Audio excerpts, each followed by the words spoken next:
I am Joshua Kane from the band Motion City Soundtrack. Hi, my name is Kirk Hammond. I'm from the band Metallica. Just kidding. Hey, this is Matt. I play bass in Motion City Soundtrack. Hey, I'm Claudio Rivera. I play drums in Motion City Soundtrack. Hi, I'm Danny Kincannon from The West Wing. That's not right either. Sorry. I get nervous in front of cameras. Hey, I'm Jesse Johnson, and I play keyboards in Motion City Soundtrack. Hi, my name is Justin Pierre. I sing and play guitar in the rock band Motion City Soundtrack. And I guess this is 10 things you didn't know about Commit This to Memory. Or did you? We'll get down to it. I slept in a 5-year-old or 6-year-old's bed while making that record in Brett Gerwitz's house. Well, Matt Taylor slept in a little girl's bed. And we shared a room, and it was cute. So I remember when we were recording Commit This to Memory, it was Brett Gerwitz, who owns Epitaph Records that we were on. It was his birthday, and he held a party, and he rented out a bar in Los Angeles. And I think I was the only one that went from the band, and I went with a friend. And little did we know until we got there that it was hosted by the Suicide Girls, burlesque, shall we say. And so I walk in, and there's like scantily clad girls dancing. And I look over the other way, and there's Trent Reznor from Nine Inch Nails sitting in a booth, like with his arms around two girls. And then I just kind of squeaked into a corner and kind of tried to melt into the wall and not be there. Oddly enough, LG Quad is a very easy song, typically, for me to play. I don't know why it took me about 1,000 takes to get that one right. And then on the flip side, I shouldn't say this, but I'm gonna. You're hearing it here first. Makeout Kids, I actually tracked Intoxicated and nailed it in one take.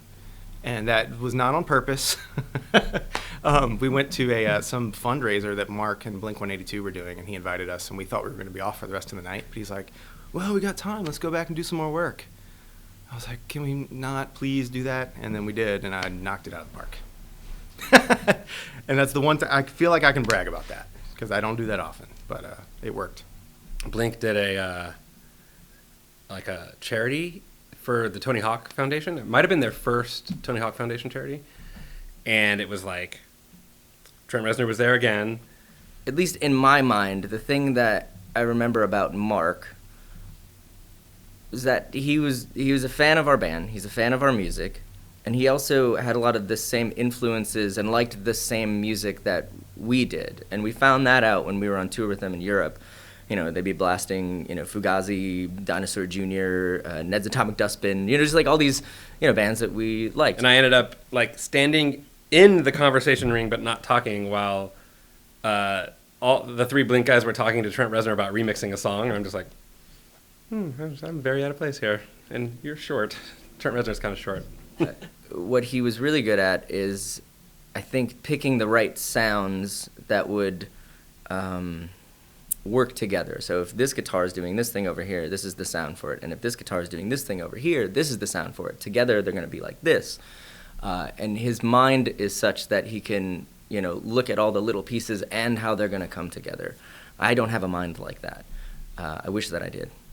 And one of my favorite moments was when we had a song. I don't even know if it's what the title was, but it was this very frenetic thing that went, part 1, part 2, part 3, part 1, part 4, part 2, part 3, it was like all these things, right? And then it was done, and it was like 2 minutes maybe, 2.5 minutes. And then we had this other thing that was just a really beautiful, crazy, like, there was an insane drum beat and just like, feedback and pretty noise going on, and we didn't know what to do with it. And Mark suggested that we just marry the two. So we do this crazy thing first, and then we just butt up this other thing next to it. And that eventually became the song Time Turned Fragile. So it's a very simple idea, but nothing that we had thought of. And Mark was like, do that. And we were like, that's a great idea. Mark had a bass he called Lettuce, which was a P bass, I believe. Might have been a jazz bass, I'm forgetting right now, but it was a Fender, and it was like a seafoam green lettuce color. And I used that for most of it, and then I believe for LG Fuad, for the first verse, I used an acoustic bass with a felt pick, which is very strange for me. But otherwise, it was pretty loud, high-gain Fender bass through an SVT. We all saw The Grudge one night, and then we were all frightened to walk through the house in the middle of the night to go to the kitchen. I don't even know, man. I wasn't there. I mean, for me, it was a transitional period where, I think we had been writing songs for a couple months, and I was very, very drunk and just like messed up at the time. And then some crazy shit went down, and then I ended up flying to LA before the band got there and had to get it together. And so I went from being very drunk writing a bunch of songs to very sober writing a bunch of songs. And like I hadn't really thought about that until we started doing this tour, and it's very interesting because I can kind of pick out like this song and where I was, and this song and where I was, and what was happening, and what was going on, and so just thinking about this record, it's like this weird sort of like tug of war with myself, and I don't know. It's just it's super personal, and it's very, I don't know, it's good to go back and think about that and know that that was sort of the moment in my life where I made a decision to get better, and then eventually it took, about 6 more years, but then I got to a place where, there was no alcohol.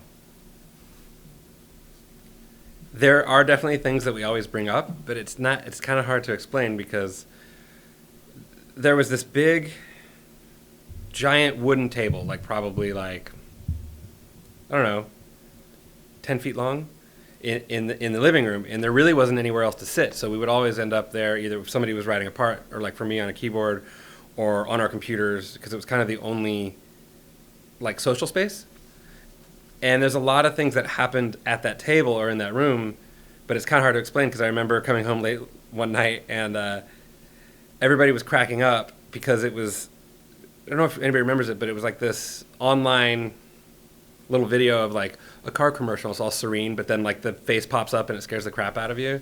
And I guess Brian Diaz, who was with us for the recording, like fell, he almost fell off the bench when they did that to him. And then I remember my father sent me some T-shirts for some reason, and one was says Spinal Taps, and it's 3 skeletons doing tap dancing. And then so Diaz put that on.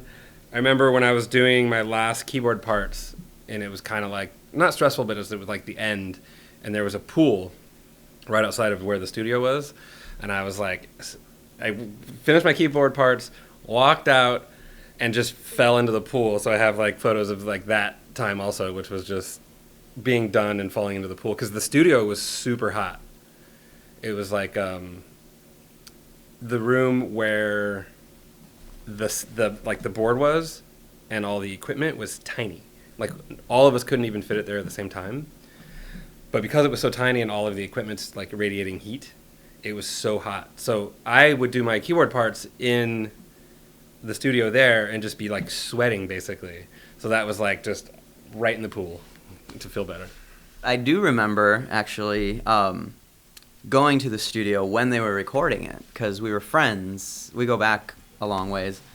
And I remember visiting them at the studio, and Patrick Stump was there. I believe he had just finished doing his part on Everything Is Alright, I think.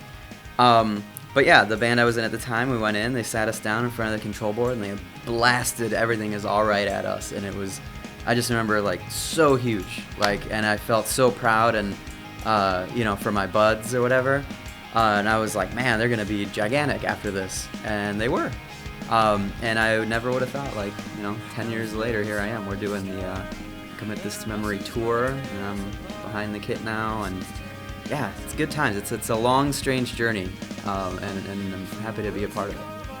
Hey, thanks for listening to us rattle on and on about various things that we either remembered or didn't quite remember. Thanks for watching APTV. We'll see you in the future. We wrote the record in a practice space that I think Weezer used to write Pinkerton, at Cole Studios. I was told some things. It could be lies.